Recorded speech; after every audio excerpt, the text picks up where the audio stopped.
ছোট্ট বাচ্চারা যদি সহজেই ড্রয়িং শিখতে চায় তাহলে অবশ্যই রংধনু আর্ট অ্যান্ড ড্রয়িং চ্যানেলের ভিডিওগুলো দেখানো উচিত, কারণ এই চ্যানেলে ছোট্ট বাচ্চাদের আঁকানোর কৌশলগুলো সুন্দর এবং সহজভাবে দেখানো হয়। আপনি নিজে দেখুন, তাহলেই বুঝতে পারবেন কত সহজ কৌশলে দৃশ্য আঁকা যায়।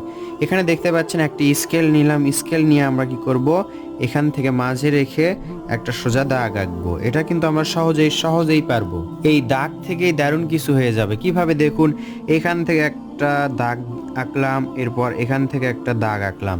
ঠিক এরকম করে যেরকমটা আমি করছি সেরকম করে করবেন। এরপর দেখুন এভাবে একটি সোজা দাগ আঁকলাম। এখন আমরা কি করব, এখান থেকে দেখুন সুন্দর একটি ঘর আঁকবো। কিভাবে একটু পরেই দেখে বুঝতে পারবেন কিভাবে আমি ঘর আঁকি। এভাবে দুটা সোজা দাগ আঁকলাম। এরপর কি করব, এখান থেকে সোজা একটু বাড়তি করে নিব, সোজা এইভাবে একটু বেড়ে দিব। দুই দাগ বের করে দেওয়ার পর এখন আমরা এটা এদিকে তুলে দিব।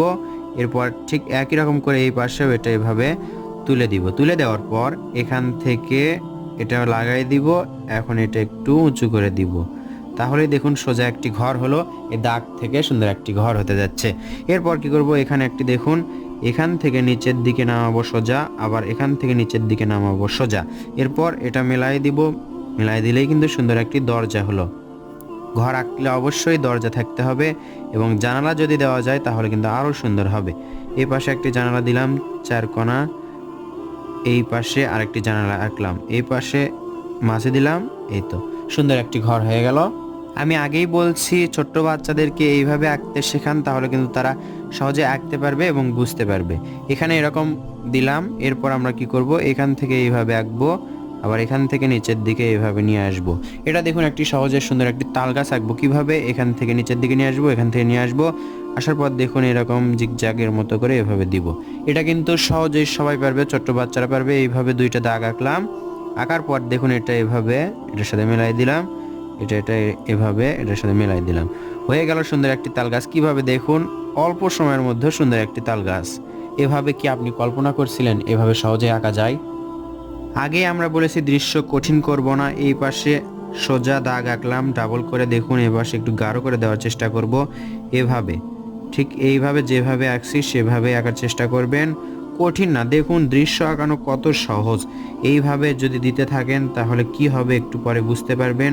হয়তোবা অলরেডি বুঝতে পারছেন যেটা আমি কি আঁকতে চাচ্ছি। একটু দেখুন, এইভাবে দেওয়ার পর এই যে দাগটা আছে এটা আমরা এইভাবে ডাবল করে দিব। এটা কি পারবো না আমরা? এটা সবাই পারবে, ছোট বাচ্চারাও পারবে। ডাবল করে দিলেই কিন্তু দেখুন বাঁশের বেড়া যেরকম হয় সেরকম কিন্তু অলরেডি হয়ে গেল। আপনারা বুঝতে পাচ্ছেন, আশা করছি এভাবে আপনারা সহজেই একটি দৃশ্য আঁকবেন। ছোট বাচ্চাদেরকে এগুলো আঁকানো শেখাবেন, তাহলে তারা সহজেই আঁকতে পারবে এবং বুঝে আঁকবে। এটা জাস্ট ছিল কিন্তু একটি সোজা দাগ। সোজা দাগ থেকে আমরা কত কি করলাম আপনারা দেখলেন। এখন আমরা কি করব, এখান থেকে এভাবে এটা এভাবে করে দিলাম, তাহলে পিছনে একটি পাহাড় হলো।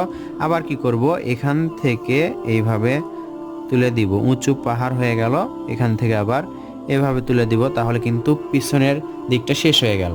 দুই পাহাড়ের মাঝে দূরে আমরা একটি সূর্য আঁকবো। দেখুন এই সূর্যটা যদি আঁকি তাহলে দৃশ্যটা আরও সুন্দর হয়ে উঠবে। একটু খেয়াল করুন, এইভাবে সূর্যের রশ্মিগুলো দিবেন, তাহলে কিন্তু সহজ হবে, দেখতে ভালো লাগবে। এইভাবে আমরা আঁকবো সূর্যের রশ্মিগুলো।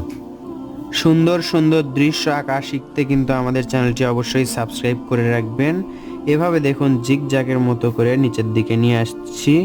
এইভাবে নদীর পাড়টা আঁকতে পারি আমরা। একটু বেশি দিয়ে ফেললাম পাড়গুলো, সমস্যা নেই, এইভাবে কিন্তু সুন্দর দেখায়। এভাবে আমরা ডাবল করে আঁকবো। আর ছোট বাচ্চাদেরকে নতুন নতুন ড্রয়িং শেখাতে রংধনু আর্ট অ্যান্ড ড্রয়িং চ্যানেলটি সাবস্ক্রাইব করে রাখবেন। এই ঘর থেকে সোজা একটি রাস্তা এদিকে নিয়ে আসব। এরপর এই পাশে আরেকটি দাগ দিলেই কিন্তু সুন্দর রাস্তাটি বোঝা যাবে। তো বন্ধুরা দেখতে পাচ্ছেন 4 মিনিট 30 সেকেন্ডের মধ্যে সুন্দর একটি দৃশ্য আঁকলাম। এই দৃশ্যতে আরও কাজ করা যাবে এবং আরও সুন্দর করে ফুটিয়ে তোলা যাবে যদি আমরা করতে পারি এবং ধৈর্য ধরে আঁকতে পারি। তো বন্ধুরা ধৈর্য হারা হবেন না। নতুন নতুন সব ড্রয়িংয়ের ভিডিও পেতে আমাদের চ্যানেলটি সাবস্ক্রাইব করুন, সাথে বেল আইকনটি বাজিয়ে রাখুন। এই নদীতে যদি আমরা নৌকা আঁকি, এই পাশে একটি নৌকা দেই, এভাবে নৌকাটা পাড়ের সাথে বাঁধানো অবস্থায় রাখি, তাহলে কিন্তু সুন্দর লাগবে। দেখুন এইভাবে এখান থেকে দড়ি দিয়ে এখানে বেঁধে দিলাম, দেখুন সুন্দর একটি দৃশ্য হয়ে গেল। এইভাবে এখান থেকে এটা ডাবল করে দিব জাস্ট। নৌকার নিচে আমরা হালকা করে একটু ঢেউ দিব, পানির ঢেউ বোঝাবো, যাতে বোঝা যায় এটা হচ্ছে নদী। এইভাবে হালকা করে পানি দিলেই কিন্তু আমাদের কাজ শেষ হয়ে যাচ্ছে, আর কিছু করতে হচ্ছে না। যারা রং করতে চায় তারা অবশ্যই এই দৃশ্য এভাবে রেখে রং করতে পারে। এখানে একটু ফাঁকা ফাঁকা লাগছে, তাই আমরা এভাবে ঝোপের মতো গাছ আঁকবো, এইভাবে ঝোপের মতো গাছ আঁকবো। দেখুন কঠিন কিছু না, এখান থেকে এইভাবে, আবার এখান থেকে এইভাবে এইভাবে ডালগুলো দিয়ে দিব, এখানে ডালগুলো দিয়ে দিব। তো বন্ধুরা, ভিডিওটি যদি ভালো লেগে থাকে, ড্রয়িংটা যদি আপনাদের ভালো লেগে থাকে, তাহলে অবশ্যই লাইক কমেন্ট শেয়ার করবেন। দেখা হবে ইনশাআল্লাহ নতুন ভিডিওতে। আজ এই পর্যন্তই, আল্লাহ হাফেজ।